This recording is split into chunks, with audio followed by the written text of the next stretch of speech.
డబ్బు, అనారోగ్యం, ఉద్యోగం, వ్యాపారం, అప్పులతో బాధపడుతున్నారా? మీకోసమే manifesting miracles 11 days programme.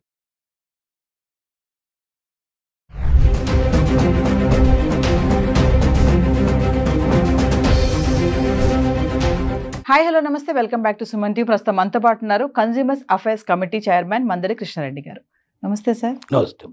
Sir, America ట్రంప్కి సంబంధించి మనం వీడియోలు చేస్తూనే ఉన్నాము. మరి కొత్తగా అమెరికాలో ఉన్నటువంటి భారతీయ విద్యార్థులను భయపెడుతున్నటువంటి కొత్త బిల్, ఓపీటీ బిల్, అది రద్దు చేసేసాడు. మరి ఏంటి సార్, దానివల్ల మన వాళ్ళకి వచ్చేటటువంటి నష్టాలు ఏంటి? అంటే ఎవరైనా ఇతర దేశస్తులు అమెరికా వెళ్ళి చదువుకునే స్టూడెంట్స్ కానీ, లేక ఏదైనా రీసెర్చ్ స్కాలర్స్ కానీ, ఎడ్యుకేషన్ సంబంధించినటువంటి లైన్లో ఉన్న వాళ్ళకి ఎక్కువ భాగం అమెరికాలో ఒక విధానం కొనసాగుతోంది. సపోజ్ వాళ్ళు ఏదో ఒకైనా వీసా తీసుకొని అక్కడికి వచ్చి ఎడ్యుకేషన్ కంటిన్యూ చేయడం కానీ, ఈ రీసెర్చ్ స్కాలర్ ఇట్లా కంప్లీట్ చేసినప్పుడు వాళ్ళకి ఇచ్చిన వీసా పీరియడ్ ఏదైతే ఉంటుందో 2 years 3 years ఎంత ఉంటుందో ఎడ్యుకేషన్ దానికి సంబంధించిన రీసెర్చ్ వరకు ఆ పీరియడ్ ఉంటుంది. ఆ పీరియడ్ తర్వాత కూడా 1 సంవత్సరం నుంచి 3 సంవత్సరాల దాకా వాళ్ళు అక్కడే ఉండి జాబ్స్ చేసుకుంటూ ఇంకా ఫర్దర్గా ఆ రీసెర్చ్ లోపల ఇంకా ముందుకెళ్ళడానికి కానీ, ఎడ్యుకేషన్లో ముందుకెళ్ళడం కానీ, లేదా జాబ్ ఏదైనా చూసుకోవడానికి పాసిబిలిటీ కానీ దానికి తగినట్టుగా ఒక అవకాశం గతంలో ఉండేది. Minimum 1 year, maximum 3 years possibility కల్పించేవాళ్ళు. ఈ పీరియడ్లో వాళ్ళకి ఏంటంటే వీసా ఉన్నట్టే లెక్క, అంటే వీసా ఎక్స్టెండ్ చేసినట్టు లెక్క. ఒక రకంగా ఓపీటీ అంటే ఇక్కడ వాళ్ళకి వీసా ఎక్స్టెండ్ చేయడం ఒకటేను, వాళ్ళు పని చూసుకోవడానికి ఒక అవకాశం ఉండేది. అయితే ఇది ఎక్కువ ఏంటంటే యూనివర్సిటీలో మాత్రమే ఈ పని చూసుకోవాలనేది, క్యాంపస్లోనే ఉండాలి, క్యాంపస్లో ఉండాలి. అది వారానికి 20 గంటలు మాత్రమే పని చేయాలనేది ఉంది, కండిషన్ ఉంది. అంతకన్నా ఎక్కువ పని చేస్తే అది నేరం కింద లెక్క. కానీ సహజంగా యూనివర్సిటీలో ఇంతమందికి జాబులు దొరకడం చాలా కష్టం. కాబట్టి ఏం చేస్తారు వీళ్ళు, యూనివర్సిటీలో కాకుండా బయటకు వెళ్ళి పనులు చూసుకుంటారు. 20 hours చేస్తే దానివల్ల లాభం లేదు కాబట్టి, ఎందుకంటే 20 hours అమెరికన్ సిస్టమ్ ప్రకారంగా చేస్తే, అంటే అమెరికన్స్కి ఎంత అయితే డబ్బులు ఇస్తారో అంత డబ్బులు మన ఇండియన్స్ కూడా ఇచ్చేటైతే 20 hours సరిపోతుంది. కానీ అమెరికన్స్కి ఇచ్చే దాంట్లో 1/4 1/3 మనకి ఇస్తారు కాబట్టి అది సరిపోదు. కాబట్టి ఏం చేస్తారంటే 20 గంటలు సరిపోదు కాబట్టి బయటకి ఎక్కువ గంటలు పనిచేస్తారు.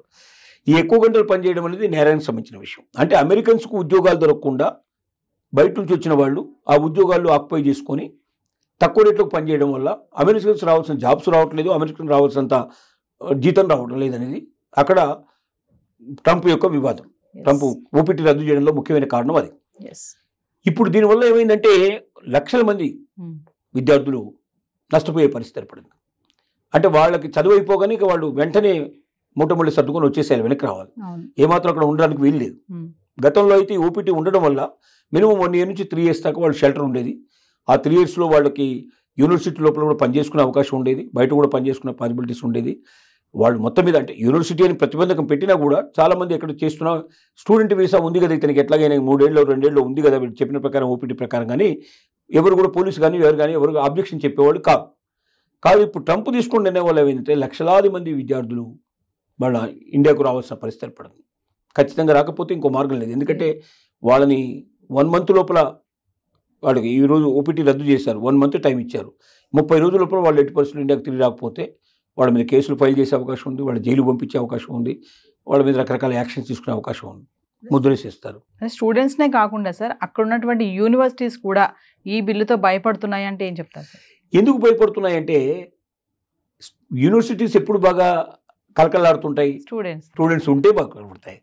స్టూడెంట్స్ని బయటకు పంపించడం మొదలుపెట్టిన తర్వాత ఈ ఓపీటీ సిస్టమే లేకపోతే అసలు ఎవరు చదువుకోవడానికి రారు. ఎందుకంటే మా చదువు అయిపోయిన తర్వాత కూడా ఇంకా 1 year నుంచి 3 years అక్కడే ఉండొచ్చు, అమెరికాలో ఏదైనా మంచి ఉద్యోగం సంపాదించుకోవచ్చు, లేదా ఫర్దర్గా స్టడీస్ అయినా ఫర్దర్గా ఇంకేదైనా సరే మా జీవితాన్ని సెటిల్ చేసుకోవచ్చు అనే ఉద్దేశంతో వస్తున్నారు. నీకు నీ చదువు వరకు మాత్రమే కంప్లీట్ చేసుకుని పోవాలంటే అమెరికానే రావాల్సిన అవసరం లేదు. ఇండియాలో కూడా మంచి చదువు ఉంది మనకు, ఇండియాలో కూడా మంచి యూనివర్సిటీస్ ఉన్నాయి మనకు. ఇవి కాకుండా అమెరికా కన్నా చాలా తక్కువ ఖరీదు చేసేవి, తక్కువ ఖర్చు అయ్యేటువంటి అనేక దేశాల లోపల యూనివర్సిటీస్ ఉన్నాయి, ఇంకెక్కడికైనా వెళ్ళొచ్చు. అమెరికాలో పర్టికులర్గా ఎందుకు వస్తున్నారంటే అమెరికాలో పార్ట్ టైం జాబ్ చేసుకునే అవకాశం ఉంది, చదువుకునేటప్పుడు కూడా పార్ట్ టైం చేసుకోవచ్చు. అలాగే చదువు అయిపోయిన తర్వాత కూడా 1 year నుంచి 3 years ఇక్కడ ఉండొచ్చు. మనం ఈ లోపల మనం ఏదో ఒక ఉద్యోగం సంపాదించుకొని మనం పూర్తిగా సెటిల్ కావచ్చు 100% అనే ఉద్దేశంతో మాత్రమే అమెరికాకు వస్తున్నారు. ఇప్పుడు ఓపీటీ తొలగించిన తర్వాత ఇక అక్కడ ఉద్యోగాలు వస్తాయనేది కల్లా, అక్కడ వెయిటింగ్ పీరియడ్ లేదు. మరి అలాంటప్పుడు ఎందుకు వస్తారు? కొత్త విద్యార్థులు రారు, ఉన్న విద్యార్థులు వెళ్ళిపోతారు, కొత్త విద్యార్థులు రారు. మరి యూనివర్సిటీస్ ఏమైపోతాయి? నష్టాల బారిన పడిపోతాయి. చివరికి యూనివర్సిటీలు మూసుకోవాల్సిన పరిస్థితి ఏర్పడుతుంది. అందుకే యూనివర్సిటీస్ వణికిపోవడానికి కారణం అది, భయపడడానికి కారణం అదే మెయిన్గా. సరే, ట్రంప్ టార్గెట్ ఇప్పుడు స్టూడెంట్స్ అంటారా?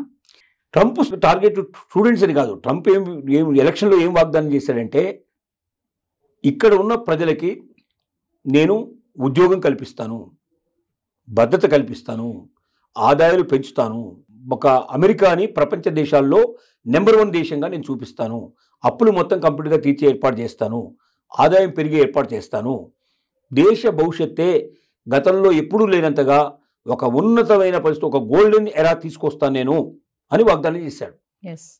కాబట్టి మరి అలాంటి స్వర్ణయుగాన్ని తీసుకురావాలంటే ఎక్కడెక్కడ లోపాలు ఉన్నాయో చూడడం మొదలుపెట్టాడు. ఒకటి, ప్రభుత్వ రంగ సంస్థల్ని వీలైనంతవరకు క్లోజ్ చేయాలని డిసైడ్ చేసుకున్నాడు. ఎందుకంటే ప్రభుత్వ రంగ సంస్థల్లో అనవసరంగా ఖర్చే విపరీతంగా ఉంటుంది, కానీ దానివల్ల వచ్చే ప్రయోజనాలు పెద్దగా ఉండదు. ఎందుకంటే అమెరికాలో ఏంటంటే అన్ని రాష్ట్రాలు ఇండిపెండెంట్గా ఏ రాష్ట్రానికి ఆ రాష్ట్రమే స్వతంత్ర ప్రతిపత్తి కలిగినటువంటివి. కాబట్టి ఏ రాష్ట్రానికి ఆ రాష్ట్రం బతకగలిగే అవకాశం ఉన్నప్పుడు సెంట్రల్ నుంచి పెద్దగా వాళ్ళకి సపోర్ట్ ఇవ్వాల్సిన అవసరం లేదు. డబ్బు రూపంలో ఏదైనా ఇవ్వాల్సి ఉంటే డైరెక్ట్గా ఇచ్చేయడానికి పాసిబిలిటీ ఉంది. దానికోసం డిపార్ట్మెంట్ పెట్టి వేల మందిని పోషించి వాళ్ళకు అనవసరంగా శాలరీస్ ఇచ్చి ఇవన్నీ చేయాల్సిన అవసరం లేదనే నిర్ణయానికి వచ్చి వీలైనంత వరకు ఉద్యోగాన్ని తొలగించడం ప్రారంభించాడు. రెండోది ఏం చేశాడు, బయట నుంచి వచ్చిన వాళ్ళు, వలస వచ్చిన వాళ్ళు ఇక్కడ ఏం చేస్తున్నారంటే అందరు టెస్ట్ వేసుకొని కూర్చుంటున్నారు.